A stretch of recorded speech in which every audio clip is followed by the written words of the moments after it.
Today we're going to talk about how to stay motivated to exercise. And you know what? I don't think there's a person on planet Earth that hasn't had some point where they've kind of fallen off the exercise bandwagon and they've struggled to get back on it. It just happens to all of us. And part of the reason that I'm recording this video is I had a meeting with a lawyer yesterday, and she's obviously very successful, and we were talking about some different things. I just said, you know what is one thing you wish you were doing now that you're not? And she said, well, you know what, I'm just really not taking care of myself that well, just kind of fallen off the exercise, and I've kind of let the professional affect the personal.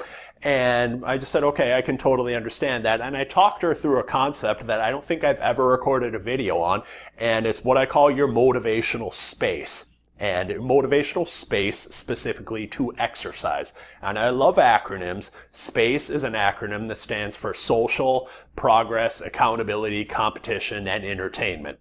And as I talk you through each of these 5 things, I can guarantee if you've ever fallen off the exercise bandwagon and struggled to get back on, this will help you.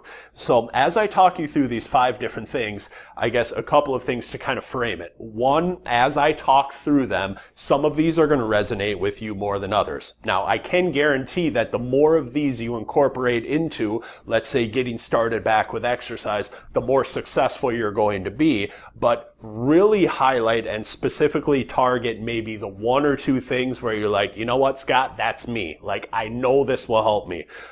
Really think about that. But again, the more that you can incorporate, the better off you're going to be. So let's get to it. So again, SPACE being an acronym, the first part, social. If you're someone, you've taken some personality tests, you're a high extrovert, you love being around people, you need to be surrounded, you're kind of the life of the party, well, what you need to do to be able to exercise more and to be able to stick with it is you need to find a way to make it a social experience. In other words, if you haven't been successful before getting up at 5 a.m. and exercising by yourself, well, you need to find a way to go and take group fitness classes. Go, and they've never had more studios and more different things going on where you can do boot camps and CrossFit and yoga and whatever it might be, but find a way to make it a social experience, and particularly probably a social experience with people you know, friends, family, coworkers, whatever it might be. But the more social you can make it, the better off you're going to be. Again, this speaks to the high extroverts.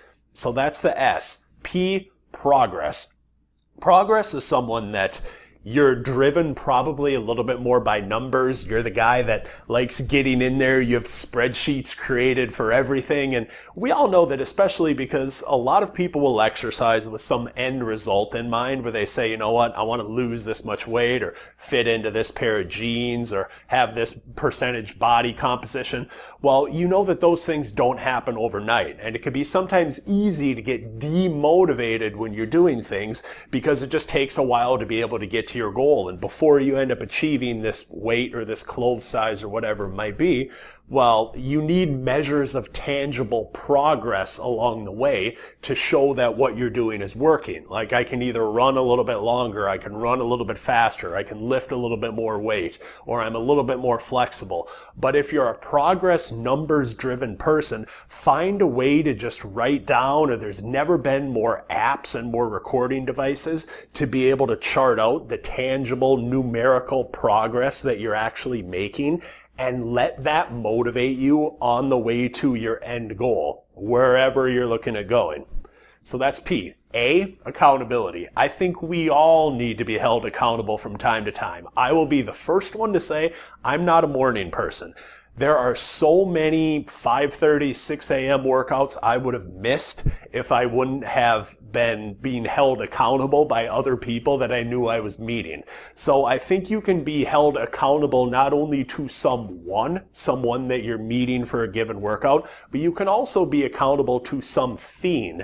And when I say something, like I'm wearing an Apple Watch right now, and I've seen a lot of people that you could become accountable to Apple Watch, to a Fitbit, to a Garmin. You might be the person that's like walking around the office, and I've seen people like this where you're like, you know what, got to get my 10,000 steps, like got to get my 10,000 steps, and they're walking around and walking around. until they get that number because they're accountable to something outside of themselves. And I think it's so easy in this day and age, whatever we're talking about, a pedometer, Fitbit, Garmin, Apple Watch, whatever it might be, to then become accountable to something else outside of you. But to think about adding in, and there's nothing wrong with saying, you know what, I just kind of lack accountability from time to time and I need it. Like, hey, I need it. So I know you probably need it from time to time as well. Again, there's nothing wrong with saying that. But if you're someone, kind of look at implementing that as well.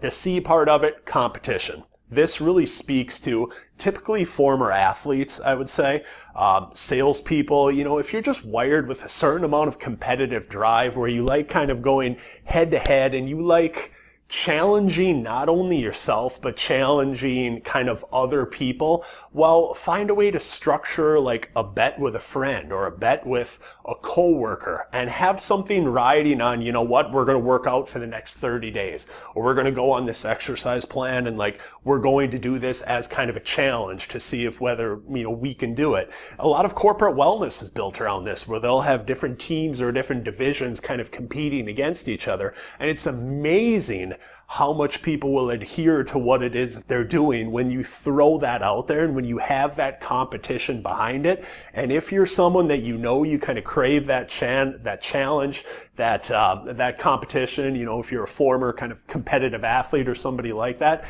then you have to find a way to structure it that way, because it's really going to help you get motivated again, kind of in that motivational space. And then the last part, the E, entertainment. You know, variety is the spice of life. This is sometimes something that I say. And you know what? If you're someone that finds the treadmill boring and you don't want to sit there and run on the treadmill every single day, then don't sit there and run on the treadmill every single day. Like, find a way to add variety into whatever it is that you're doing. Like, run somewhere else, run outside, bike one day, elliptical another day, treadmill the following day. Like, find a way to just switch things up. And usually for the people that kind of need the entertainment part of it, there are people, I can't go into the whole psychology of this, but there are people that may or may not have a negative psychological association with exercise. Like, they don't really enjoy kind of even though they know they should do it, they don't enjoy the intrinsic kind of value or just like going through the process and actually exercising. They want something, music, TV, or something else to distract them from what it is that they're doing. And then by doing that, you know, they don't want to think about that they're exercising. They'll become more motivated to do it because they don't have to just sit there and think about what they're doing all the time. So that entertainment part of it, just think about how can you switch up the routine when you go back into exercise so it doesn't feel like it's just monotonous and you're doing the same thing over and over and over, day after day after day, because you're just going to get bored and again, you're going to kind of fall off the bandwagon. So as I talk through those things, social, progress, accountability, competition, entertainment, pick out one or two of those that really speak to you. And again, the more you can incorporate, the better. But specifically, think about what one or two really speak to you. And if you can find a way to implement that and integrate that into your exercise routine, I can promise you, you're not only going to get back on the bandwagon, but you're probably going to stay on it.